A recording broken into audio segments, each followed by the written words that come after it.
New York से Texas तक का 3200 किलोमीटर का सफ़र सितंबर के महीने में मैंने बाय रोड किया। इस दौरान में कोरोना वायरस से अफेक्टेड अमेरिका के अंदर ज़िंदगी वापस बहाल होती हुई देखी। अस्सलाम वालेकुम, मेरा नाम Muaz Sharif and welcome to my channel travelling fun and learn. हमारे न्यूयॉर्क से लेके और टेक्सास तक के 3200 किलोमीटर्स का नेक्स्ट पड़ाव पेंसिल्वेनिया स्टेट का शहर फिलाडेल्फिया था। इसके सबर्ब में रहा और इसके इर्द गिर्द के टाउन्स की और एमिश कंट्रीज़ की कुछ वीडियोस बनाई। ये बहुत इंटरेस्टिंग वीडियोस हैं और आपको बहुत ऐसी इन्फॉर्मेशन मिलेगी जो शायद आपको पहले मालूम ना हो। तो इससे पहले हम वीडियो की तरफ जाएँ, प्लीज़ आप सब्सक्राइब का बटन दबाइए अगर आपने नहीं दबाया पहले, और इसके अलावा बेल आइकॉन ज़रूर दबाइए ताकि आपको फ्यूचर की तमाम वीडियोज़ की नोटिफिकेशन मिल सकें। Thank you very much and let's go और एंजॉय द वीडियो।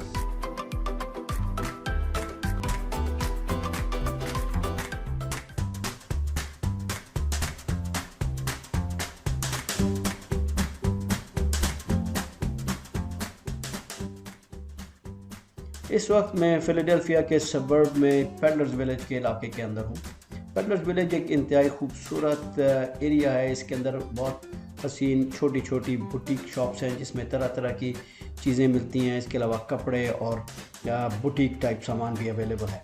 यहाँ पे बहुत खूबसूरत पार्क बने हुए हैं, छोटे से पॉन्ड्स हैं और इसके अलावा वॉक करने की जगह है जहाँ फैमिलीज़ आती हैं और ज़्यादातर इवनिंग में और डे टाइम में आके अपना बहुत टाइम गुजारती हैं और एंजॉय करती हैं।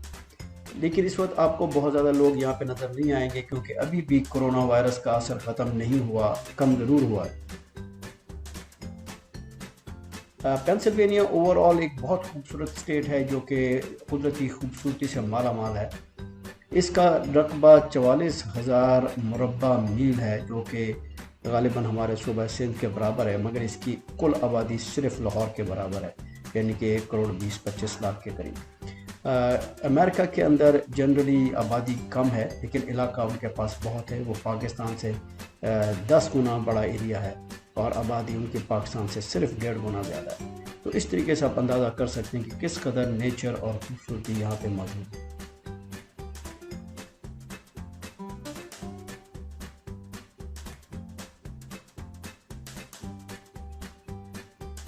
ये वो एरिया है जहाँ पे मैंने पेंसिल्वेनिया में और फिलाडेल्फिया के सबर्ब में क़याम किया।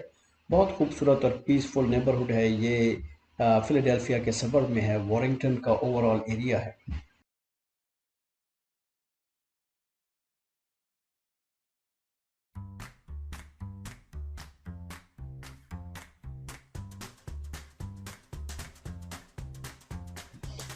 इस नेबरहुड में जा बजा पॉन्ड्स हैं, वॉकिंग ट्रेल्स हैं। इसके अलावा वुड्स का एरिया है, जंगल टाइप, जिसके अंदर आप नेचर को एंजॉय कर सकते हैं। तरह तरह की बर्ड्स और हिरन अक्सर नेबरहुड में घरों के पीछे आ जाते हैं।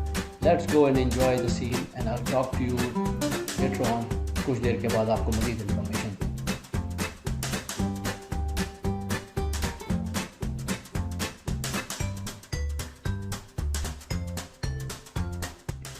ये इलाका इतना गुंजान आबाद नहीं है और कंट्री साइड की तरह ही लगता है, तो इसलिए अगर यहाँ से जब हम बाहर जाते हैं और इस इलाके में तो आपको एक तो बहुत सी वाइल्ड लाइफ नज़र आती है और इसके अलावा खूबसूरत ट्रेल्स हैं जहाँ पे वॉक करें या बाइकिंग बहुत से लोग करते हैं। इसके अलावा एक तो लेक्स भी हैं जहाँ पे मछली भी पकड़ी जा सकती है। तो इस ब्यूटीफुल नेचुरल रिजॉर्ट किस्म की जगह है ये हमारा नेबरहुड।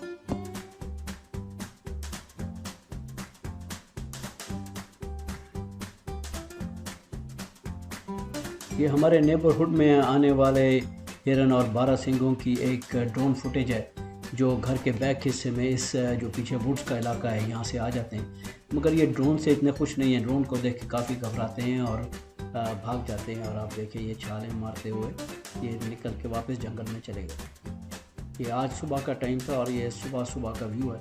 और अब ये नेबरहुड की आपको ड्रोन फुटेज दिखाता हूँ। ये इस कदर खूबसूरत और पीसफुल एरिया है कि बयान नहीं किया जा सकता, सिर्फ आप देख के इसको एंजॉय कर सकते हैं।